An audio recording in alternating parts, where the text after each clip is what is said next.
Oh, I got to send you the report. This is a big one. This is a big I'll send it to one. you. Yes. Shh, private chat. Be very, very quiet. Secrets. We're hunting backup running backs. Hey, something. Oh my God. This is a big one. Ladies and gentlemen, week 3 waiver wire show is huge because it's the second round of the second draft, which I didn't think it'd be like this. Bloom, like I was thinking second draft and you're going to have to get other players and you're going to have to maneuver and you're going to draft your team. You're going to feel good about it. And then guys are going to get hurt. It was absolute disaster this week, Bloom, for injuries. So we're here for you. We are. And week 1 was the waiver wire pickups felt not very satisfying after week 2. It wasn't just a disaster from the injury terms. It was also a lot of the players we were excited to get after week 1 we were not excited to have after week 2, and it makes you feel a little more cautious about some of the players in week 3. But there are so many of them, and yes, please make it stop. Please, no more injuries. Please make it stop. Yeah, please. Keep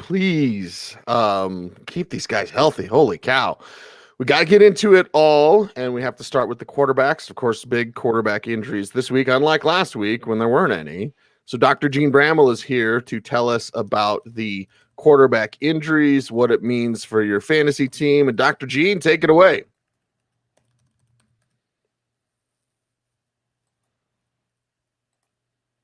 Okay, Sigmund. Upgrades, downgrades, waiver wire report available at footballguys.com. And Joe Burrow, deserving of lots of accolades, and his own section here at the top. 10 to 20% if he's out there, and he might be out there when Cincinnati lets him let it fly. Yeah. They have to get down and they have to get behind. Like, I don't know why they just don't see that works and do that as their offense from the jump. Then they could win games. And then Burrow could put up some really good numbers. But when he gets into that mode, Bloom, looks really good. And it's fed by a bad defense. So we're going to continue to look at this as the bad defense feeds the productivity on offense. Look at that Dallas-Atlanta game this week, for instance. So the Cincinnati bad defense is going to give Burrow a lot of opportunities, maybe not to throw 60 times a game. We just want him to stay healthy because Burrow is going to leave everything out there on the field, but he may be left on the field and not able to walk off on his own power if he keeps taking hits like this behind that line. But what you like is he plays the game with clarity and intention, everything he's doing. And obviously the line isn't going to give him time to have the vertical game going, but he's using what he has very well. The numbers are starting to pile up. He's facing a Philadelphia defense that looked pretty bad. I think that Burrow is at least a streamer. He adds running ability. It's really just a question of him staying healthy behind that line. It's a question of him staying healthy behind that line and, just looking good like Justin Herbert did. Shocked. We're shocked. I think we all were that Justin Herbert was actually playing. And then the way that he looked, Bloom, I mean, I saw him down at the Senior Bowl, and he's very robotic, right? He doesn't show a lot of emotion. He just got the hair sitting on the sidelines like, yeah, when am I up? That's what. And then he would come in, and he would look good. And I like the way that the Chargers structured things to fit his strengths. I saw an offense that's better suited for that young quarterback than, for example, what I see with Pat Shurmur or Drew Lock, who we don't have to talk about for a while. We'll get to that in a little bit. But Justin Herbert, Gardner Minshew, you might still be out there. Get a little bit of that Minshew mania magic, whatever, 5 to 10% for both of these QBs. Yeah, we want to wide net it just in case Minshew wasn't picked up. With Herbert, he could go back to the bench. I believe Anthony Lynn when he says Tyrod Taylor is going to start if he's 100%. But you see what Herbert did. Again, the athleticism, the arm talent came to the surface. Lots of calm and poise, getting his first start sprung on him. And like we said, Cease, maybe that's how it should be for all rookies. You find out about 5 minutes before the game that you're going to start. Minshew, just what a professional. What a professional. He looks like a 10-year veteran taking these plays from the whiteboard to the field. He's got a lot of weapons, 8 different guys with 3 catches. This is a good offense. So, yeah, Gardner Minshew. We get to watch him on Thursday night. This is going to be fun. This is going to be fun, and well, fun continues as we go down the list of quarterbacks. Derek Carr's a 3 to 5%er, just in case he's out there. Wide net this thing, blah blah blah.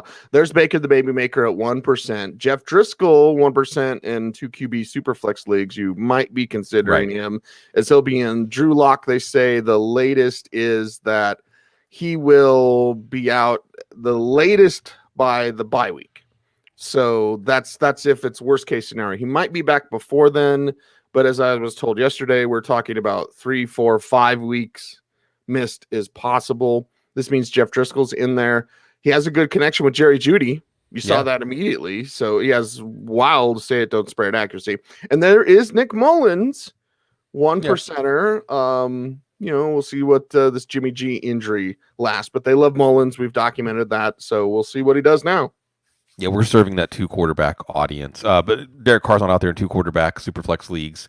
What you see here is the offensive line, John Gruden's play calling, thumb up. Saints defense may be, really an abysmal performance. We've got to give the Raiders some credit. Raiders, Patriots next week. That is fun. And maybe the Patriots aren't a defense to avoid. We'll see. Real impressed with what Carr is doing, and that's without Henry Ruggs looking as good as he did before he got hurt in week 1. So get excited, Raiders fans. There's something to get very excited about here with this team. Baker Mayfield's back. You're still only playing him in a matchup that is very, very good. I don't know if Washington is that matchup, but at least he has a pulse again after what he did against the poor Bengals defense. Again, 2-quarterback Superflex leagues. And consider getting into 2-quarterback Superflex leagues because it's just so easy to solve quarterback. It just adds more strategic layers to your draft, to your waiver wire pickups. Driscoll, as you said, Cease, you're going to get 3, 4, 5 games out of Driscoll. He has some running ability. He's now a bona fide NFL backup quarterback where he's not overwhelmed. He's not shy. He never really was, but he's got a lot of experience now for a backup quarterback. And even without Courtland Sutton, he's got enough weapons to make some things happen, although Tampa's defense isn't a great draw this week. And then Mullins, maybe you get one start out. He's comfortable in the Kyle Shanahan offense. You're probably not, and I'm not in enough Superflex 2-quarterback leagues to affix a percentage, but still, neither of these guys are more than, maybe Driscoll's a 5 to 10% guy, maybe 1 to 3% for Mullins. You know better than I do how people spend their money when backup quarterbacks become available, but chances are Mullins isn't going to help you through bye weeks. Driscoll might help you through a bye week. You're also looking at your top 2 quarterbacks, or if you lost Locke or Garoppolo, hopefully they're not one of your top 2 quarterbacks, but they might be. Whether you're going to need help right away, that's going to set that number for you. Obviously, in a 2-quarterback Superflex league, you don't want to be going in with just one quarterback. So these lots of things to think about as hopefully 2-quarterback Superflex leagues continue to become more of the norm in fantasy football. Well, it's always the norm when we check in on the injury situations and we move to the running back position, which means back to Dr. Jene Bramel to fill us in on some really bad running back injuries.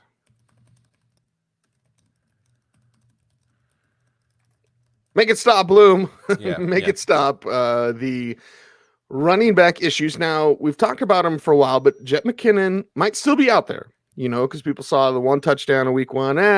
Part-time, whatever. I don't have room. Now it's his show. Now it's, Jeffrey Wilson, all that kind of stuff. But, okay, Jet McKinnon, the guy that they love, the guy that they kept through 2 seasons missed of knee injuries. He restructured his deal this year to stay. He's 25 to 50%. And as we've seen each week, he can break off those big runs and those big plays, just like Mostert. You were excited about Mostert on your team. You should be excited to have Jet McKinnon on your team. And I'm not sure how long Mostert's going to be out. It might only be a few weeks. I think that actually Coleman will be out longer than Mostert here. The reason I'm excited to get McKinnon, well, 2 reasons. One is he's going to contribute in the passing game. And remember, this team is down some options in the passing game right now. The other one is, like you said, the big plays. Look, McKinnon looks as good as he's looked in his entire career at this point. He's in a good offense. And even when Raheem Mostert comes back, he can demand to be part of this offense. I think Tevin Coleman is the guy that you're wondering why they're wasting touches on him at this point. Now, McKinnon isn't going to be a 25-touch-a-game back. It's more like Austin Eckler, where I think there's a hard cap around 20 touches. But on those touches, he can make things happen. So he's the most exciting running back to me on the waiver wire. But on the whole, it's funny, Cease. Last week, I'm saying shoot your shot. Naeem Hines, miss the barn. Malcolm Brown, shoot yourself in the foot.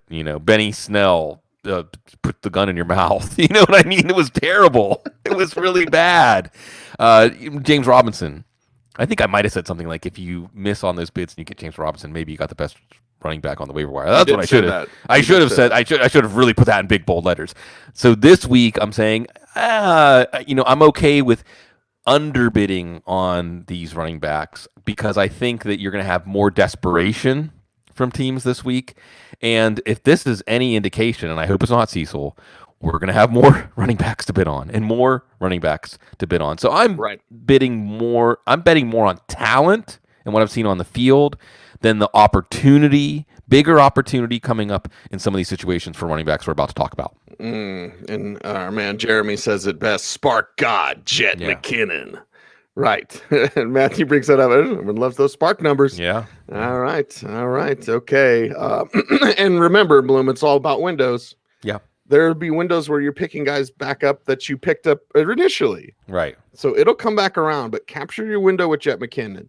Maybe that's a couple of weeks. Maybe it's a week. We don't know, but be excited about it. And if you need help, he's out there at the top of the list. 15 to 30%ers for Leonard Fournette, Darrell Henderson, and Josh Kelly. All three with different stories, Bloom. Right. And as someone, I'll tell you off air who it was, but someone who's very close to the Tampa situation told me yesterday that the plan is to give Fournette more and more every week. Last time he faced Denver, he had 225 yards, and that was just last year. So let's talk about these three. Maybe I'm underrating Fournette. I'm still not very impressed with Fournette. I saw his plays at the end of the game against a tired defense, and maybe that's it. That was the essence of his value against Jacksonville. So maybe that's it, is that he's going to continue. I mean, when he was with Jacksonville in that for a big rookie year, he's not going to catch 70 passes or whatever he did last year. Right. I'm not as impressed with Fournette. I also think Ronald Jones isn't going to totally go away, judging by how Bruce Arians has handled his backfield. That being said, maybe they'll give an opportunity for Fournette to do that. Still thought he was very underwhelming on the touches until the Panthers defense was just gassed, but maybe that's going to be the case. And Denver's defense looked gassed against James Conner. So if he was dropped after week 1, then maybe I'm underrating him. Darrell Henderson looked good. Darrell Henderson looked as good as he's looked on an NFL field last week. I think Sean McVay is committed to the three-headed backfield. I really do. So that's why I don't have Henderson as my number one pickup. It sounds like Malcolm Brown's going to play. I don't know if Cam Akers is going to play, but it's a rib cartilage issue, which I'll defer to Dr. Gene, but that's not a long-term issue. I think Akers looked pretty good before he went out too. Unfortunately, and the Rams offense is better this year. So part of the reason we were excited about Darrell Henderson when he got drafted to the Rams was this is such a great running game. Remember CJ Anderson? Oh man, can we pour one out for CJ's career right now? Yep. That's awesome. He's one of the people who made our waiver wire show, and with your help, of course. But all glory to C.J. Anderson as he announced his retirement. Going to get into coaching, right? Yeah. It says Power 5 program. So that's awesome. He'll be in the NFL coaching someday. That's why the Lions got rid of him, because he wanted to coach. He wanted to call plays, and they're like, no, not yet. Yeah. That's some good stuff. So we'll pour one out for C.J. there. And you get to Joshua Kelly. I'm not sure what to make out of Joshua Kelly. Obviously, he's left Justin Jackson in his wake. Justin Jackson getting hurt again. That's all it was really going to take. And Kelly is a good, hard-nosed runner. He's going to get goal line carries. This offense is going to be more viable with Justin Herbert one way or the other. He's going to end up being the starter soon. And Kelly had a nice long run on a catch last week. It's just not that dynamic of a runner. And the Chargers line, Mike Pouncey out for the year. Chargers line has continued to be a problem. I mean, he got as much opportunity as you could ask for against the Chiefs, which we don't think of as a stout run defense. Right. And he's still just marginal. Now, if they start creating touchdown opportunities for him week after week with Herbert, maybe if he wasn't picked up after week 1, maybe he's going to end up being the best pick here. But Cease, when I think season changing, I just don't know if I see that in Fournette's game. I don't know if I see that in Kelly's game. I kind of see it in Henderson's game, but I'm worried about the situation. I definitely see it in McKinnon's game, but again, we also see it in Raheem Mostert's game. So that's right. Again, no 50+% guy. But notice, Cecil, we haven't talked about a Panthers back yet. We haven't talked about a Giants back yet. So I think that you're barking up the wrong tree if you're automatically following these ambulances for something to help your team. Ooh, I like that ambulance chaser. Now, our man Adam says, "What league are these guys available in?" Definitely not mine. Sure. That's why wide net it, right? And we don't know. Maybe there's a guy out there, but Mike Davis is the guy. Now, let's just do his own section here because there's others. But let's talk about Mike Davis because you think, all right, he's going to be in there a while. He's got most of the backfield to himself. We'll see. At South Carolina, he's a very good runner. We've seen flashes of Mike Davis before, but I say flashes, Bloom, because he has a reputation of being lazy. I hope he's changed that reputation or whatever, but that's been the buzz around Mike Davis. Even when he was in college, they would say like he's like their Jadeveon Clowney on offense because he's just so damn good. It's like he'll just show up and ball out. That was in college. In the pros, that work ethic there's a difference between playing professional football and being a professional football player. So if Mike Davis is more committed, if Mike Davis has this workload, if Mike Davis are all these things, then why isn't he higher on this list? Let's talk about Mike Davis by himself as a 10 to 20% back. He can help you as a receiver. What did he have last week? Like 7 catches or something like that. Yeah, caught everything. So he's a good receiver. Don't know what he's going to be able to do as a runner. Obviously he's not even in the same zip code, area code as Christian McCaffrey as a runner. And Panthers offense they're facing Chargers defense is very tough this week. So yes, you're going to get 4 games out of Davis probably. He can keep you afloat as a running back too. But I also think you're going to see the Panthers probably bring in somebody else. And I also think you might just see more Curtis Samuel coming soon to a hold on segment near you. Maybe Curtis Samuel is part of the solution. Chris Allen and I talked about this months ago, and he reminded me that Curtis Samuel can be part of how, especially when you think of the dual threat nature of Christian McCaffrey, Curtis Samuel just slides right into those plays. I mean, why wouldn't you use more Curtis Samuel? So maybe, and I don't have Curtis Samuel on the waiver wire list because I still think that that's a kind of wing and a prayer guy. But at the same time, I think that it could be an obstacle to Mike Davis's value, along with Davis himself, because I just don't see this Panthers offense operating nearly as well with Davis as it did with McCaffrey. So the whole pie of the offense shrinks. Probably just a ton of targets to Robbie Anderson and DJ Moore. So I think that you're happy to see somebody else spend 20, 30, 40% of their wallet on Mike Davis and move on.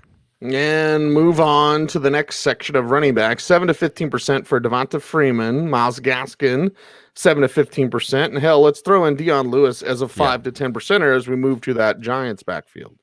Yeah, and by the way, I mean, for the people out there listening, thanks for being here live. The reason we have some players listed at the top of these positions that may not be available in your league is our waiver wire app is using these numbers. And yeah, there's a lot of public leagues out there where you'd be surprised who's available. And we want to serve all of our customers. Devonta Freeman. I mean, look, I think Devonta Freeman probably doesn't have much left, to be honest. I mean, his best football is behind him. But at the same time, even if he doesn't get signed this week, Cease, at this point, it seems clear that he's going to get an opportunity. And maybe he sits back and waits for a team to pay him what he wants. I don't know if that's going to happen. Or he sits back and gets an opportunity where a team says, we're going to let you be the lead back. I don't know if the Giants will tell him that or not. Maybe the 49ers go call him. I don't know. Kyle Shanahan knows his game. But at this point where I wasn't as interested in Devonta Freeman after week 1, now the dominoes are falling, and I don't think he's going to change your season, but I do think he could be a decent volume play wherever he ends up. And then there's Myles Gaskin. And Gaskin is going to continue to get, 4 or 5 catches a week, he's going to continue to look like the best running back in this backfield, which isn't saying much. It's going to be a 3-headed backfield. And if Myles Gaskin continues to be the running back when they're in catch-up mode, then he's going to be – that's the thing, right? How much is his production going to be below Mike Davis's production if it's just based on racking up cheap catches? So Myles Gaskin could a lot cheaper than Mike Davis, a lot cheaper than Dion Lewis. I have Dion Lewis below Freeman and Gaskin, even though Lewis had the touchdown last week, and Lewis is good in the passing game because we'll talk about Wayne Gallman. They like Wayne Gallman. Wayne Gallman was inactive last week, but he'll be active going forward.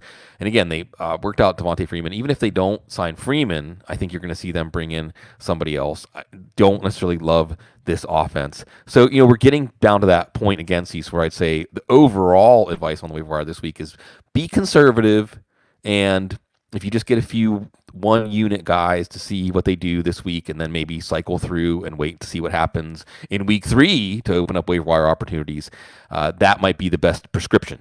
That's the best prescription for your headache because, oh my God. Yeah. It's a headache. Jeffrey Wilson at 3 to 5%, as you mentioned. We'll talk more about that 49ers backfield. There's Gus Edwards. There's Wayne Gallman. There's Darwin Thompson, who got more work with Darrell Williams down. They're all 1%ers. And as the chat room's been saying, Wayne Gallman truthers unite. Yeah, well, Gallman might be a better inside runner than Lewis at this point. He's a fine, functional receiver, and they like him. So I think you're going to see something like a split this week against the 49ers. Speaking of the 49ers, Jeff Wilson, you could see Wilson getting, especially if the 49ers control this game against the Giants, you could see Wilson getting 15 touches and a short yardage touchdown. Wilson could actually be one of the best pick up and play this week guys. So again, don't necessarily blow your bankroll on Mike Davis if you just need someone this week. If you're waiting for Raheem Mostert to come back or something like that, because Wilson's opportunity should go along with Mostert's absence. Then we get these are the waiver wire pickups I love, Cease. The 1%ers, baby. Low rent, but high payoff. Gus Edwards. Please let Gus Edwards get a good opportunity somewhere after his rookie contract's up. Please. Maybe the Steelers, I mean, he's a good running back. He's got great burst, great power, and generally how you win fantasy leagues is getting lucky with someone like Gus Edwards on your bench. We've seen how it goes. Last week it was Mostert goes down, Coleman goes down. All of a sudden now Jerick McKinnon is a big pickup. This week it could be Ingram goes down, Dobbins goes down, and now, wow, we know that Edwards is good. We know that he's in a good situation. Then you have Darwin Thompson. Darrell Williams got banged up last week. Now, I don't know if it's a long-term injury. If you ask me, Darrell Williams might be better at assignment football than Darwin Thompson. But if Clyde Edwards-Helaire were to go down, Darwin Thompson's the backup one for fantasy football. Even if Darrell Williams is getting the goal line opportunities, Darwin Thompson's going to be the guy that's dynamic. He's going to be the guy that can break off big plays in this offense. And at least for now, since we're talking high-value injury hedge players, Darwin Thompson is right there. And we were really excited about Darwin Thompson last year. He got a little bit of opportunity and looked good in his opportunity, but I think that, again, they have Clyde Edwards-Helaire for that role. I don't know if Edwards-Helaire is going to be durable under the workload they're going to give him, but Darwin Thompson is very interesting to me. And what's the commonality here? Cease. You want a piece of these offenses, right? Even if it's just like the little crumbs, it's Kansas City, it's Baltimore. They're playing this week too. God, I can't wait for that. That's going to be big. Our man KGB.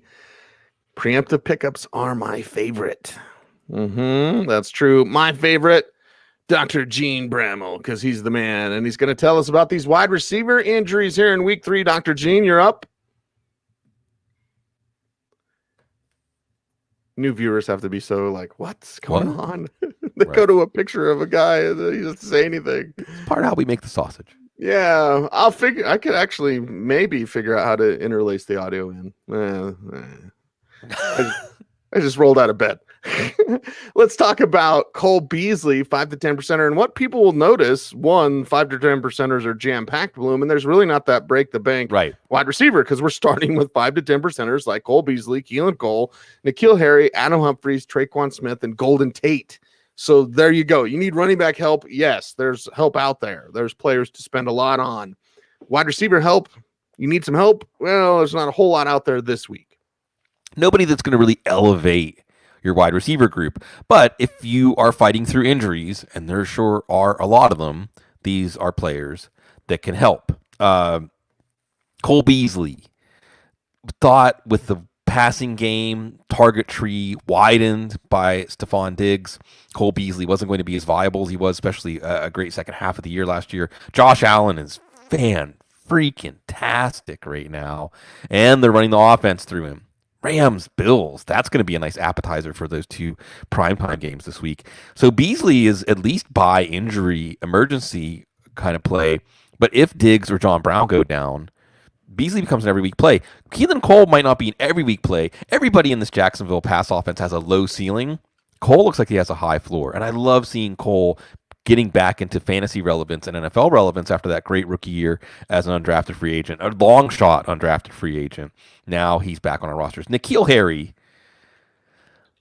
looks, I saw someone said, I wish I could remember who said it. N'Keal Harry looks like 37-year-old Larry Fitzgerald, you know? I mean, because that's the weird thing about Harry. So Cam Newton, like Josh Allen, and by the way, Cam Newton was one of my Josh Allen comparisons when I was actually one of the few people that was high on him coming out of Wyoming. Newton, with his passing ability, is elevating this whole offense. N'Keal Harry doesn't look very athletically gifted, but he's a possession receiver, 8 catches for 72 yards. So, you know, against the Raiders this week, you would think, you know, Harry, with his first round pedigree and all of his measurables, he could be a 25 to 50%er or something like that if he wasn't taken. But again, this is like, you know, he can help your team.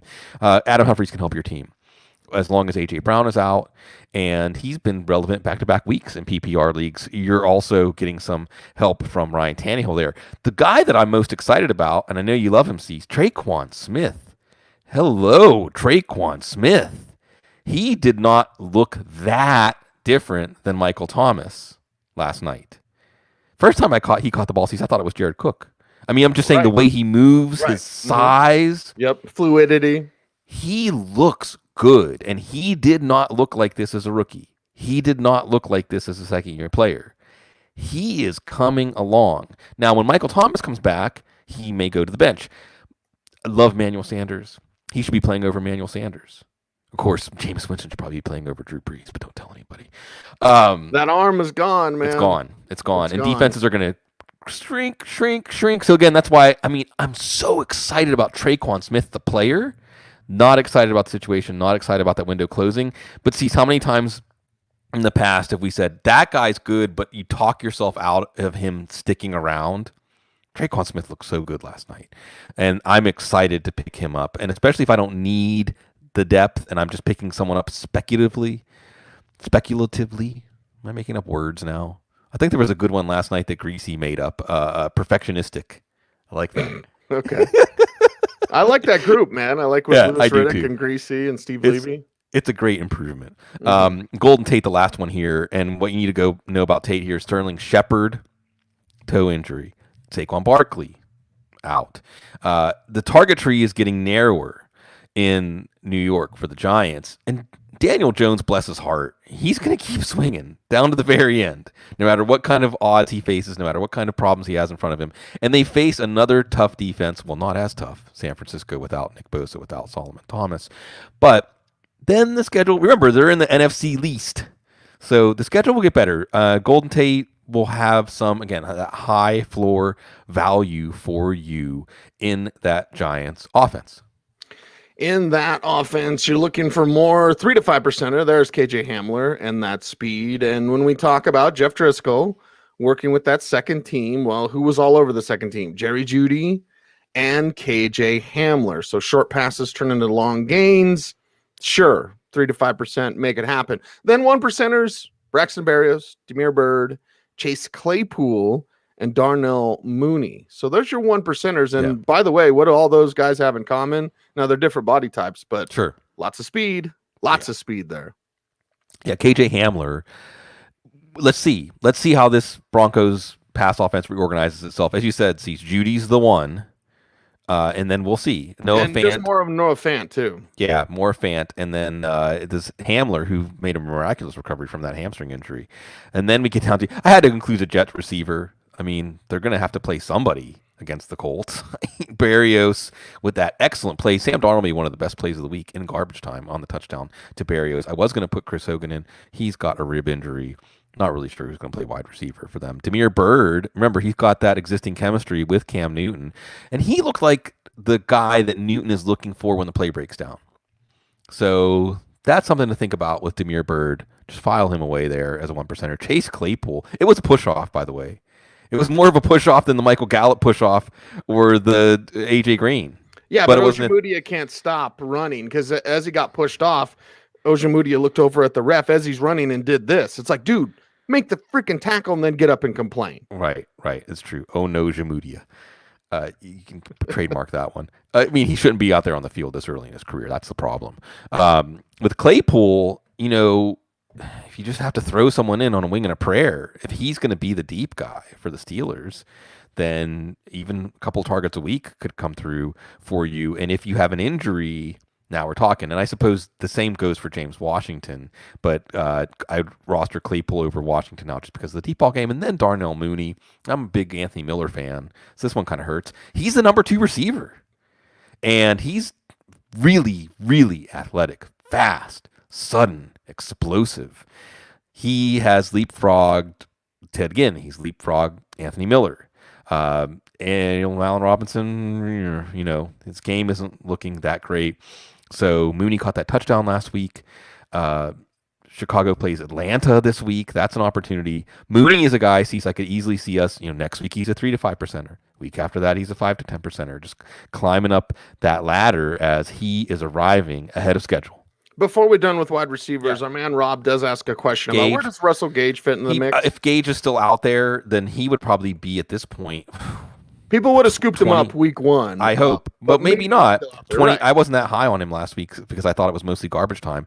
And Hayden Hurst would have played a big role. And Hurst did play a big role. Hurst did, yeah. 20, 40%er at this point. I would say only McKinnon would be a higher priority in PPR leagues. The other thing about Gage, you got to remember, he threw a beautiful touchdown pass last week, and Julio Jones didn't catch it. But no, the reason Julio didn't catch it, he said it was his hamstring. He said he didn't. Now, it was right on his hands. So your hamstring's not part of your hand, Julio. I still think he could have caught it. But that's what he blamed it on. But then keep that in mind, that if Julio Jones has a hamstring issue that is already in week 2 affecting him by his own admission, then that is another path to even more value for Russell Gage. But like we said at the top of the show with Joe Burrow, bad defenses are going to create opportunity for pass offenses. Gage is 20, 40%, 25 to 50%. He's been, and we have to give credit. I don't know off the top of my head who Atlanta's wide receiver coach is. But we have to give credit there because he came in again. They drafted him, didn't even know if they were going to play him at cornerback or wide receiver, just an athlete from LSU. A lot more than an athlete, and a guy that, Mohamed Sanu's gone. They got Russell Gage to throw those passes, baby. That's fine. And it's worked out better than Russell Shepard, right? Yeah. As Russell Shepard, LSU, same thing, right? I don't know what you are, but you're really athletic, and they never figured it out. So Russell Gage, good job. Looks like Dave Brock is their wide receiver coach. So thanks. You beat me to the punch. There you go. All right. Dr. Jene Bramel beats us all to the punch. He's just better at life than all of us. We love talking to him. Tight ends. There's some news to go over. So, Dr. Gene, what are we looking at this week? I'll tell you what we're looking at, Bloom. A mad dash from Mo Alley Cox. Oh. A mad dash from Mo Alley Cox. Unless you're playing Dynasty like us, Deep Dynasty, and I've already had him and I've been waiting for this. Once it's out of the bottle, man, there's no need to go back. There's no need to go to Jack Doyle. It just should be a Mo Alley Cox show with Phillip Rivers there. So let's talk about him. Dash of Dalton Schultz here as well, both 10 to 20%ers this week. And Schultz versus Alley Cox is an interesting debate. They're both 10 to 20 percenters. I'm not going strong to the hole for them necessarily because with Dalton Schultz, game script was a big part of this one, I think. Although it just makes you sad if you drafted Blake Jarwin, seeing Dalton Schultz rack up all those catches and yards. He's competent, Dalton Schultz, in that Austin Hooper mode, and perhaps we'll look back and say he should have been the pickup this week. 5-6 catches a game is coming for him in this offense. Again, bad defense, good pass offense. It's going to increase opportunities for him. They do still have 3 good receivers. They do still have Ezekiel Elliott. Schultz is just a guy, but the opportunity is massive. So we're really betting on situation and opportunity there. Situation opportunity for Ali Cox isn't bad. Paris Campbell, and that's not good. Not a good situation at all with Paris Campbell. And by the way, I guess I could have put Zach Pascal and Michael Pittman as your 1%ers from the Colts pass offense. Again, 1%ers, as I think you're going to see them split that. Now, if one of them gets hurt, they become more interesting there. But Ali Cox, and again, I want to remind folks, first target of the day, Ali Cox, the ball bounces off his chest for an interception in the red zone. It don't matter. Rivers is going to go back to him. Rivers loves to throw the tight end. I think anyone with eyes can see that Ali Cox offers so much more after the catch than Doyle can. And is Doyle going to hold up a neck injury? Every year it's something new with Doyle. With Campbell out, with Hilton not looking the same, with Phillip Rivers loving to throw the tight end. And with Phillip Rivers, it's kind of like Drew Brees. I mean, you get these great quarterbacks at the end of their career, and they have to go through a period where the universe, the football gods, has to tell them resoundingly, you can't make that throw anymore. And for Rivers, that's those downfield throws. That's those throws outside, just like they are for Brees. So Mo Ali Cox, man, just sitting down, and the Ali Cox, like a basketball player, the basketball playing, he's going to post up. You saw him not afraid to create his space, and then he's so hard to bring down. So I just wanted to do a little ode to Mo Ali Cox. But see, there's a chance that even a third tight end, 7-15%, might end up being the best pickup of the week at tight end. Lots of help at tight end coming this week. Peyton Manning with the Broncos is better than Tom Brady with the Buccaneers. Ooh. Because it's all about fit in your system and just doing what that guy wants to do. Plus, Bloom, you mentioned when those skills decline, they declined for Peyton in the middle of his final year. And when he came back, and even Chargers defenders have told me this because it was that week 17 game when he came out at halftime and won the game. So the Broncos went from maybe not making the playoffs to the number 1 seed. That's how much that game meant. Chargers defenders, and thus the rest of the teams they played in the playoffs, didn't know exactly what he had left. Watch as we go on. Defenses will treat Breeze differently. Defenses will treat Rivers differently. Ben's arm is not, it's not as bad as those two, but it's not what it used to be. And you've seen that already. I've had people on the field tell me that, you know, he's not quite Ben, but he might be able to last the whole season, maybe even into next year. But watch how these defenses change. The key with Peyton is that when he came back and took the Broncos a Super Bowl win, is teams didn't know, can he still make that throw? Because you know he was thinking about making that throw, but his body probably couldn't let him make that throw. All right, off the Peyton hype train, back to Jordan Akins, just by himself, Bloom. Yeah. Because he's so much fun to watch. He's such a huge, fluid target. You love seeing him catch those passes out there. Yeah, and the athleticism is really coming to the surface now in the third round pick. Bad jazz. You want to do a little more bad jazzies? Everybody loved the bad jazz. Jordan Akins, meanwhile, is in the back with his little clarinet going like. He's still actually playing something. Bill O'Brien's like, what is that noise? Yeah. Cut it out. Stop it. You know, this Houston offense is a problem. Will Fuller already now getting his hamstring worked on. Akins could just be one of the last men standing for targets from Deshaun Watson. There could be some games when they finally do play a defense that, a Bengals type defense, then that could be a really big game for Jordan Akins. They got Minnesota in week 4. So, maybe holding on to Akins for that. You do get the Deshaun Watson bump. Hopefully he becomes one of the more viable targets. So I don't think it's clear cut. We'll watch these guys, Schultz, Ali Cox, Akins, week to week. But You certainly would rather have them than, Rob Gronkowski, Austin Hooper, and some other guys that did get drafted. So the churn at tight end is on, and the best tight end of the week from week 2 we haven't even talked about yet, Cease. Well, let's get to the rest of the tight end lists, including there's Jordan Reed. And Bloom, I almost feel like just talking about Jordan Reed here because, over the 1%ers, and it's always been there. We always knew that. It was just, can he stay healthy? And now opportunity strikes. Again, Bloom, windows. You have a window with Jordan Reed. We'll see if George Kittle's back for this week against the Giants. Reed looked like Jordan Reed. Turn back the clock. The injuries haven't robbed him of something he'll never get back. Tyler Eifert had a little bit of that last week, too. We'll talk about him in a second. So if George Kittle is out this week, Reed is kind of a must start, right? Even with Nick Mullins. Even after Kittle comes back, why wouldn't you stay in the 2 tight end set with these guys? Why wouldn't Reed be your slot receiver over Trent Taylor at this point if you're Kyle Shanahan and you're rational? So that under the radar pickup was just a footnote. Jordan Reed's going to try to play football again. 49ers have been interested in him. They're going to pick him up. Now for fantasy football, it is bearing fruit. Played with Kyle Shanahan in Washington. Yeah. So there you have it. And when we say rational coaching, Bloom, there's your drink, although it is the morning, but who cares? Like, whatever. Get down how you get down. We do day drinking in New Orleans. Come on. It's fine. It's totally fine. Especially in COVID times. Right. When you say rational coaching with Kyle Shanahan, I can go, yeah. I mean, Kyle Shanahan figures this stuff out. He's not one of those guys like Pat Shurmur that's just, I'm not going to do what I'm going to do. Why would I want to do something different? Oh, God. Will Dissly, Tyler Eifert, James O'Shaughnessy, Drew Sample. Everyone's been wanting to talk about him. And Caden Smith are all 1%ers this week. Let's break them down. So your sugar high, your quick fix is Drew Sample. CJ Uzomah. Man, it was going to be CJ Uzomah's breakout game, I think. I know, man. He was there. He was looking good. Now you have Drew Sample. Drew Sample got a lot of catches in garbage time, which might be a fixture. So in PPR leagues, Drew Sample might eke you out 10, 12 points a week, maybe occasionally get a touchdown. But he's your classic catch it and fall down tight end from our childhood days. I mean, he was a blocking tight end, and he's a functional receiver, but he's not Will Dissly. We'll talk about that in a second.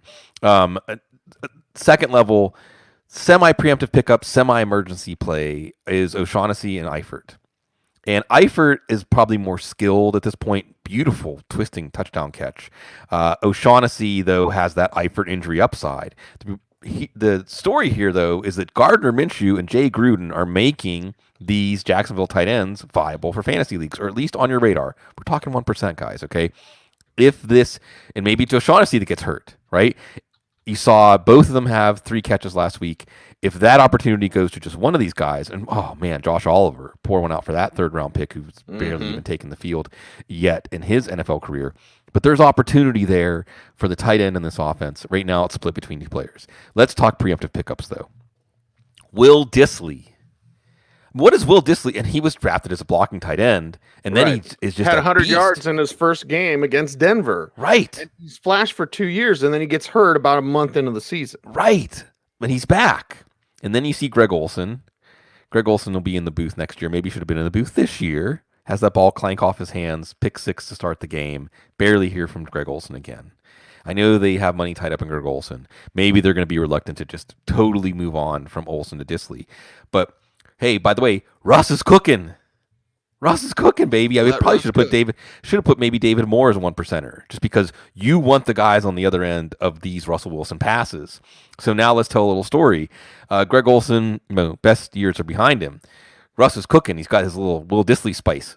Add a little bit. Will Dissly's already shown us that, give him 2, 3, 4 catches in a game, he's going to break big plays, especially with defenses saying, well, we got to make sure DK doesn't get over the top against us. Oh, and Tyler Lockett's going to be zipping, zigging, and zagging through our defense in the middle of the field. Dissly's going to get good matchups. Russell Wilson's going to find him. I think Will Dissly's going to be a thing again. I just hope that he stays healthy. And then Caden Smith. What have we been talking about? Target tree getting narrower. Barkley out. Sterling Shepard out, at least for the time being. How long will Evan Ingram stay healthy? I mean, history says not long, right? No. A week after we saw Will Fuller getting his hamstring worked on the bench, just a reminder, injured players tend to stay injured. Injury inertia or something like that, right? Some law of fantasy football physics. So Caden Smith, first of all, I think you're going to see him involved more anyway with Sterling Shepard out. But if Evan Ingram goes down, remember last year he caught 2 touchdowns in Week 16. If you played him in Week 16 last year, you will never forget Caden Smith. He helped you win a fantasy football championship, I hope, or at least made it a lot closer. So Caden Smith, preemptive pickups, baby. That's one of the things that we love. Makes me think of Underrated and that wonderful rap and how fun it is to rap with you and all of our chat room, especially when we get to our sentimental parts of the show. Yes, our sentimental parts of the show. By the way, guys like Caden Smith, they're like fish stories, right? Not your fish stories, Bloom, but actual like fishing, like fish story like that. Because it's not the one who got away; it's the trophy. Hey, I remember Week 16. Nobody even knew this guy. Started Caden Smith, won my league. You know, you're sitting around a bar, sitting around Buffalo Wild Wings. Yeah, unsponsored endorsement. You're telling those type of stories. Those stories resonate. Okay, shall we Gronk spike this next segment, Bloom? I think we might be doing that because, oh my God, this week in fantasy football, you started the recap show off by saying like, why do we play fantasy football? Right. Why do we tell people or do like fantasy football? You're a wicked mistress. You always have been. And there's certain players, and maybe part of the time you believed in them. Maybe you didn't believe in them, but you picked them up and then you had to believe in them. And you really needed that win. I really needed that win against Devin Knotts this week in Festival OG, and I didn't get it. The one guy I don't want to lose to, and Devin Knotts beat me. I'm like, okay, I have to make that comeback. I have to look over my roster. You've got to make crude decisions. You've got to make cruel decisions, and you just have to do it. You have to do it for the hope for your team, for your season being on the line. It's week 2. You might be 0-2. You might be staring at a bad fantasy football season. You've got to change. This isn't the National Feeling Leagues. It's the National Football League. And that means there's some guys, and everyone get ready to Gronk spike this one with me. You just got to say, cue the chutney! Bloom, week 3, shut him down. Oh boy, it's a lot, Cease. This might be the most shut 'em downs in the history of shut 'em downs. All right. Austin Hooper. And some of these guys were just being it's procedural, it's formal. Drew Lock, I think, you're not waiting around 3 or 4 weeks. In 2 quarterback leagues, you are. Cortland Sutton, Saquon Barkley, Duke Johnson, Paris Campbell, Jack Doyle, after what we saw from Mo Cox. Maybe Darrell Williams will have injury hedge value again, but no. Brian Edwards, Hunter Renfrow. We can see the target tree here is going to be Ruggs and Waller and some Jacobs. Jordan Howard, Matt Breida, for some reason you were holding on to them. Sony Michel, Scott Miller, Anthony Miller, bad week for Millers. Brashad Perryman, Eric Ebron. If it's not happening against Broncos, it's not happening. I think, and then Jimmy Graham, Tariq Cohen. By the way, congratulations on your extension for fantasy football. There's not much there. Quintez Cephas with Kenny Galladay likely back. And then, Cease, we get to the end of the shut 'em down. We get to like a little bit of, not a debate, but I'm just curious. So Christian Kirk shut him down. Yeah. I mean, with Andy Isabella, you're only going to get a certain number of targets a week. I think so. Chris Herndon shut him down because you might get the rest of your team the Jets disease. Right. Yeah. Pick him up next year when he's on a different team. Jarvis Landry shut him down. I mean, here's the thing. And I mean, what I'm saying is this, right? Like, Jarvis Landry is still going to help your team. I mean, he's going to help your team the way that Adam Humphries can or Golden Tate can. You are going to have games maybe where the Browns throw the ball 40 times because they fall behind, and then Jarvis Landry could easily rack up your 7 for 90 kind of line and help you.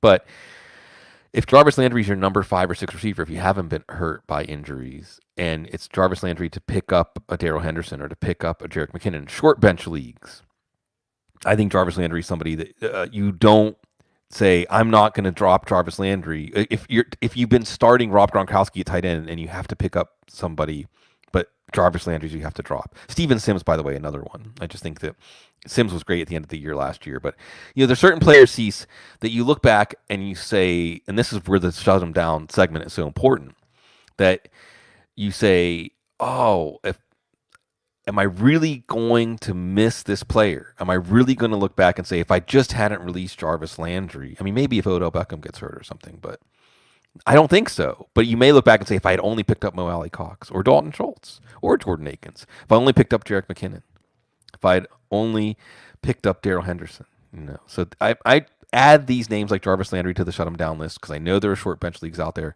with only 5 bench spots. And you have to make tough decisions. And I think you ask yourself again, can this player change my season? Are they helping my lineup right now? Is there someone else like them on the waiver wire? If you don't get Jarvis Landry back, but then you could get an Adam Humphries or a Cole Beasley on the waiver wire, did you really lose that much? Well, we know there are certain players we just don't want to lose, right? You see the talent, you see the flashes, and you don't want to let them go. And that can pay off for you. We've talked about guys on today's show that, you've been waiting on and you've been waiting on. Hell, teams wait on guys like that. How many times are going to bring up Jet McKinnon, right? Teams just wait. Traquan Smith. People on the Saints staff told me 2 years ago, we love this guy. Yeah. And he did nothing. What do you have, like 100-yard game, and that was it? And then it does nothing. And all of a sudden, it clicks. It clicks in a third year for a wide receiver. That sounds like 90s football. But either way, just like teams, just like us, Bloom, we're an emotional lot. Yeah. So there are some players you just can't let go of, and that means you've got to hold on. And who are some of those week 3 hold-ons? And there's a lot. And see, so I'll be interested to see what you think about some of these names, okay? And some of this is just trying to be anticipating what people are thinking. Hold on to J.K. Dobbins, please. Please hold on to J.K. Dobbins. Don't get too excited there. And hold on to Mark Ingram while you're at it, in case you're wondering. Because just, again, Baltimore, Kansas City offenses. On that note, hold on to Mecole Hardman. Please don't. Even in those 5 bench spot leagues, I just think, Cease, this week, it's Tavon Young went down for the slot corner for the Ravens. That sounds like a good spot for Mecole Hardman to attack. We'll see. Maybe I'm just going to keep saying this year after year. Like I'm going to say, hold on to Nyheim Hines. Yeah, I'm going to say it. I would probably drop Hines for McKinnon at this point. It's kind of, they're 2 versions of the same guy, Spider-Man pointing at each other, So let's at least see this week. The Jets have a really tough run defense up the gut.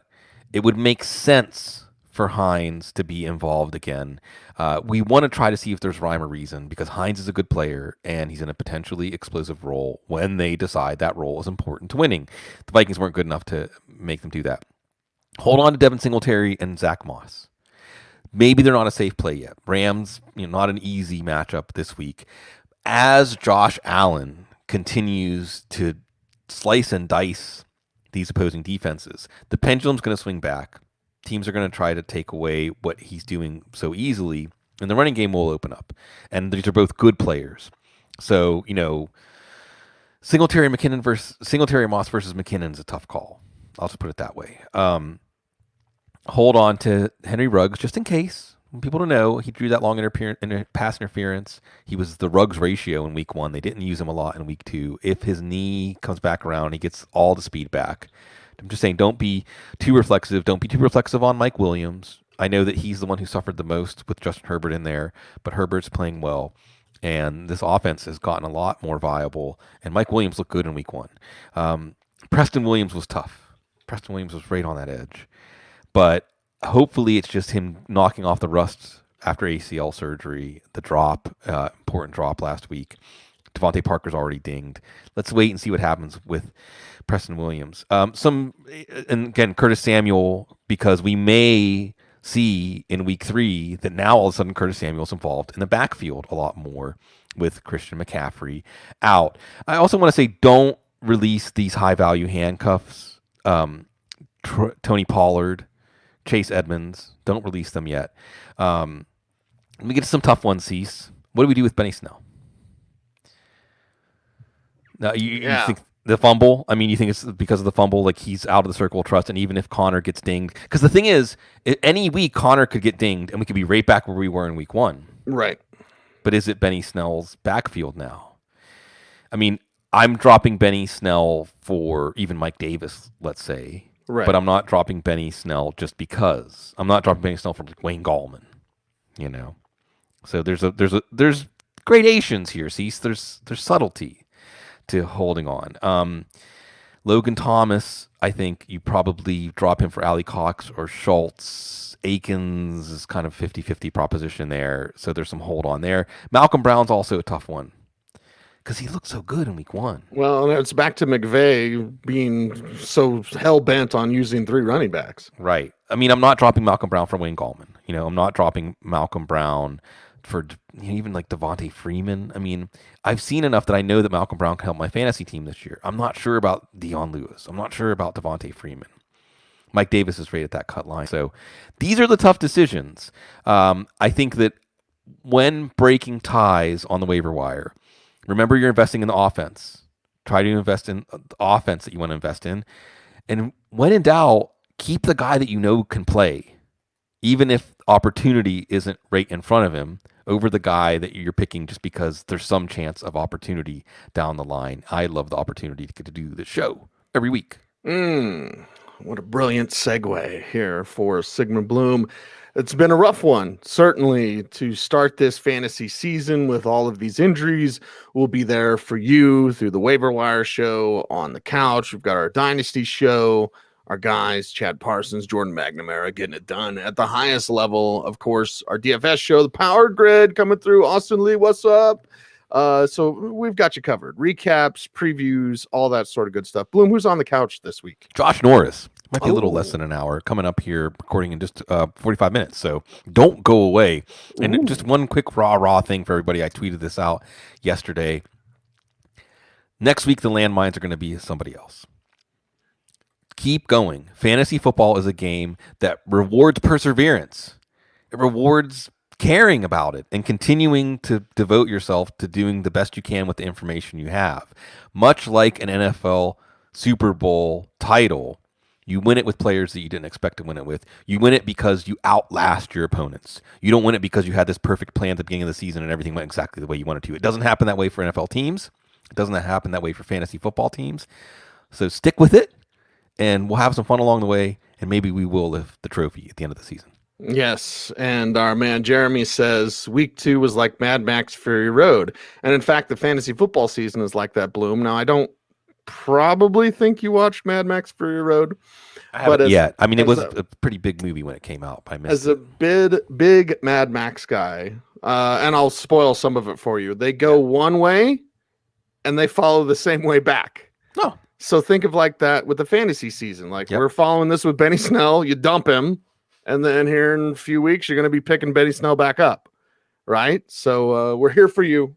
He's Sigmund Bloom. I'm Cecil Lammey. We are the Audible. Follow us all on Twitter, doing all those YouTube things. Like, comment, share, subscribe, help us grow the channel. We certainly appreciate you guys for checking out footballguys.com, signing up for our free daily newsletter. If you'd like to, still subscribe to footballguys.com.